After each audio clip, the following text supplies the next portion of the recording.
తెలంగాణ ఆవిర్భావ దినోత్సవ వేడుకల్లో ఎవరు పాల్గొన్నా అభ్యంతరం లేదన్నారు మంత్రి పొన్నం. కానీ తెలంగాణ చూపు పడితే కోనసీమ కొబ్బరి చెట్లు ఎండిపోతాయన్న వ్యక్తి ఇక్కడికొచ్చి సభ పెడతామంటే సహించేది లేదన్నారు. నేడు విడుదలైన జేఈఈ అడ్వాన్స్ 2026 ఫలితాల్లో సౌత్ ఇండియా నంబర్ 1 గా ఆల్ ఇండియా ఓపెన్ కేటగిరీలో 4th rank Telangana, best rank Shri Chaitanya Hyderabad విద్యార్థిదే. All India open కేటగిరీలో 9th rank Andhra Pradesh, best rank Shri Chaitanya విద్యార్థిదే. All India open కేటగిరీలో 10th ర్యాంక్ తో పాటు టాప్ 10 లోపు 3 ర్యాంకులు ఒక్క శ్రీ చైతన్యవే. 2 తెలుగు రాష్ట్రాల్లో బెస్ట్ ర్యాంకులు ఒక్క శ్రీ చైతన్యవే. ఎవరెన్ని చెప్పుకున్నా ఇదే నిజం.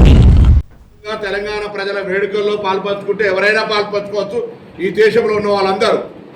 కానీ తెలంగాణ మీద విషం గక్కి తెలంగాణ చూపు పడితే కోనసీమ కొబ్బరి చెట్లు ఎండిపోతున్నాయని చెప్పి ఆంధ్రప్రదేశ్ ఉప ముఖ్యమంత్రిగా ఏమైనా చేయగలిగితే, ఏమైనా పీకగలిగితే అక్కడ చేయి.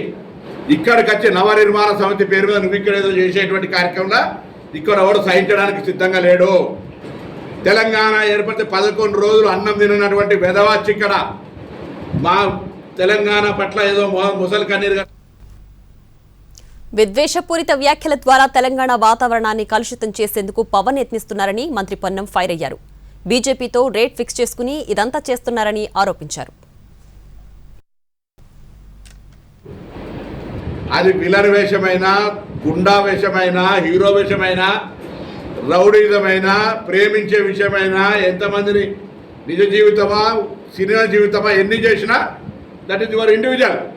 ఈరోజు కూడా తెలంగాణలో రెచ్చగొట్టేటువంటి విద్వేషపూరితమైన వ్యాఖ్యలు మాట్లాడడం ద్వారా తెలంగాణ వాతావరణాన్ని కలుషితం చేయాలి అనేటువంటి రేటు ఫిక్స్ చేసుకొని భారతీయ జనతా పార్టీ తోటి తెలంగాణలో ఈ నటన స్టార్ట్ చేసిండు పవన్ కళ్యాణ్. తెలంగాణ చూపు పడితే కోనసీమ కొబ్బరి చెట్లు ఎండిపోతున్నాయన్నాక తెలంగాణ రక్తం ఉన్న ఏ బిడ్డ సినిమాలు అభిమానించిన అటువంటి వాని పట్ల ఇక్కడ సభకు పోతే కూడా వాళ్ళ తల్లిదండ్రులకు ద్రోహం చేసినట్టే అని భావిస్తూ ఉన్నాను నేను. ఈరోజు క్షమాపణ చెప్పు, ప్రసంగంలో వీటికి జవాబు చెప్పు. 11 రోజులు తెలంగాణ ఏర్పడితే అన్నం తినలే అన్న ఈ వీడియోకు జవాబు చెప్పు.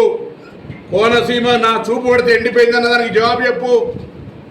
ఇలా భారతీయ జనతా పార్టీ రెమ్యునరేషన్ ఇచ్చింది కాబట్టి ఇక్కడ యాక్ట్ చేయడానికి రాలేదని దేవుడి మీద ప్రమాణం చేసి చెప్పు. నువ్వు నమ్ముకున్నటువంటి కొండగట్టు అంజనేయ స్వామికి సంబంధించి ఈ నవనిర్మాణ సభను పెడతాడు. పోయి గుజరాత్లో పెడతలేవు, పక్కన కేరళలో పెడతలేవు, పక్క తమిళనాడు పెడతలేవు. ఓన్లీ తెలంగాణకు వచ్చి ఆయనే పైసలు ఇస్తే ఏ నటన అంటే ఆ నటన ఏమంటాడు, ఏ డ్రెస్ వేసుకోమంటే ఆ డ్రెస్ వేసుకొని ఎగురుతాడు. ఇక్కడికి వచ్చి భారతీయ జనతా పార్టీ డైరెక్షన్ ఈ డ్రెస్ వేసుకొని